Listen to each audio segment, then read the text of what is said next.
All right now, vigorously working away here on the southern mound and catching up with Beck, who's back in town.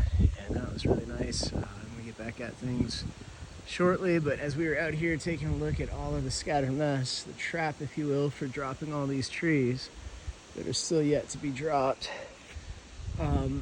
we were talking about the idea of this screen and running some really simple hardware and guy lines across from the pine trees to brace them so they don't blow over in wind like this.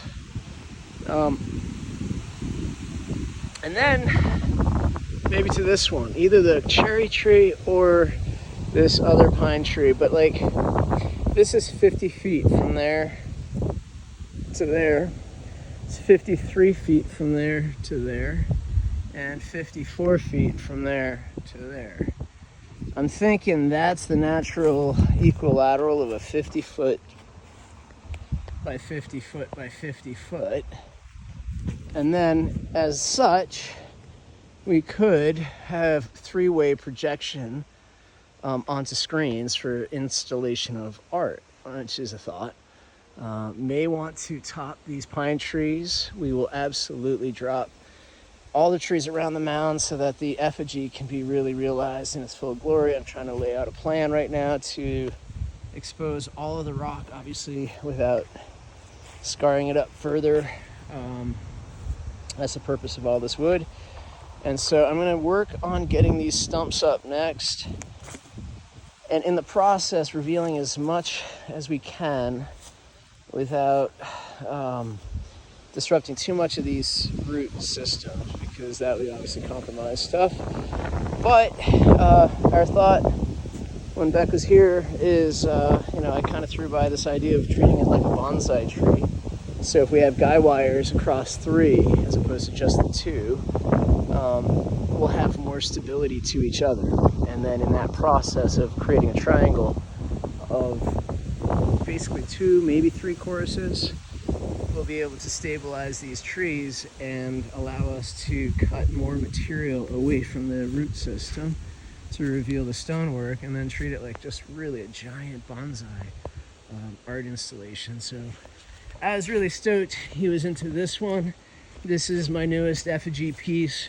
I'm going to pull the plexiglass away once we start dropping the trees that I don't think any are going to fall in this direction. That's why I took the time to set this up, so I probably won't move a thing. But if I was running this as a job site, I'd be like, this has to be cleared out of the way, that tree could fall, it could blah, blah, blah, blah, blah.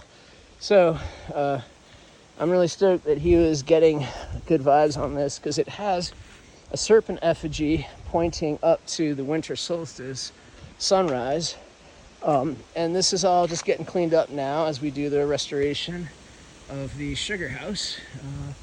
Kind of rethinking how it's going to go. It's going to have a little more space to effectively protect some of the rocks on the side of it, and then we could use this pine tree for that suspension hang system. And then these are all the dried up hardwoods that we have for architectural purpose that will ultimately get used in some of the structural components of the pergola, the deck space, and all the other sitting spots for enjoying this Stoneworks effigy. And just really excited to bring this to people. It's a work of art that I just kind of tinker at, but now as we're doing the archaeology, it's easier to really have a nice focus, to have like a subject matter to say, all right, well, what do we want to say with this art and these materials? And even if it's a temporary piece of ephemeral art, it sits in a pocket of window that has a statement and a meaning to me, which I'm cool with those pieces of wood serving a purpose more than, say, firewood, which they may at some point. Some of these here are the outtakes, and they're pretty punky, so not so much punky, they're just not at that level of caliber of potentially becoming drumsticks on a lathe. Anywho, these are the things I think about in my spare time. I got to get back to work. Hopefully we're going to be connecting with a lot more of you soon. People are getting excited, and psilocybin is going to be legal in July 1st. It's going to be decriminalized. We're going to be doing some parties, having some fun, lighting up the Stoneworks making it really super easy to come grab some tea, hang with me, and just enjoy life. So we're trying to find all the right people to sponsor what we're trying to accomplish in a really positive way.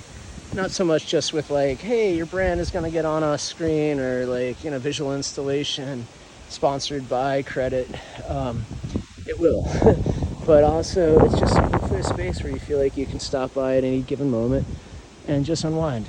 You know, if you're looking just to take a walk on the stoneworks and you subscribe and you're a member of what we're doing, then this is a space where you can just unwind. And it's no different than going across the street and up the hiking trail. It just has more cultural history connected to it. So hopefully in that light we can engage more of you to kind of support what's going on here, just, you know, more for the sake of you know, not just saying, hey, come trip out, because it's never really about any substance or coffee, or it's about creating space that you know, hopefully you're gonna find it's a space where you feel like you can come chill, you know, find some sort of sacred energy for yourself, not necessarily anything that related to a previous wave of archaeoastronomers, but if you come away with a good walk on a breezy day, the birds are maybe inside because it's spitting rain,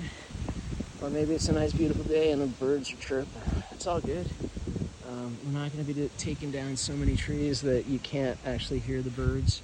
We have to cut enough that we start to understand what's going on in the rockworks here. So that's all a balance. We're going to try to make it work for everybody, and it's really exciting to have not just my son as an artist involved in this, but my daughter's really thinking about the architecture and the technologies of what was being done and what was being created here in this place that we all called home for so long.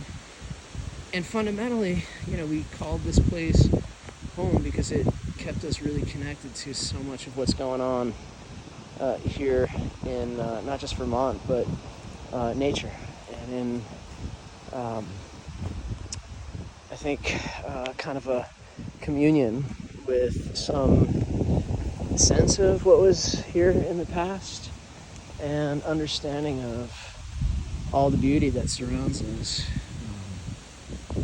You know, it's hard not to look at this and just realize that there's so many people trying to suppress it, and yet here it is, and now I get to help reveal its kind of most beautiful essence. And it really isn't something, you know, to be afraid of. I don't think it's gonna be we're gonna find some kind of thing where it unearths history in such a way that now all of a sudden everybody is just freaking out because whatever, let's just get over it.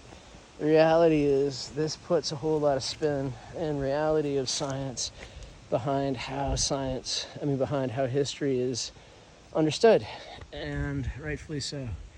There's just a lot of intellectual brilliance that went into not just this site, but all of the connecting sites. So, you know, I'm just humbled to be sort of here now figuring this stuff out, because it is really, truly, I showed this to my son today. Like, I lived here 30 years. Never once did I notice this perfect carving.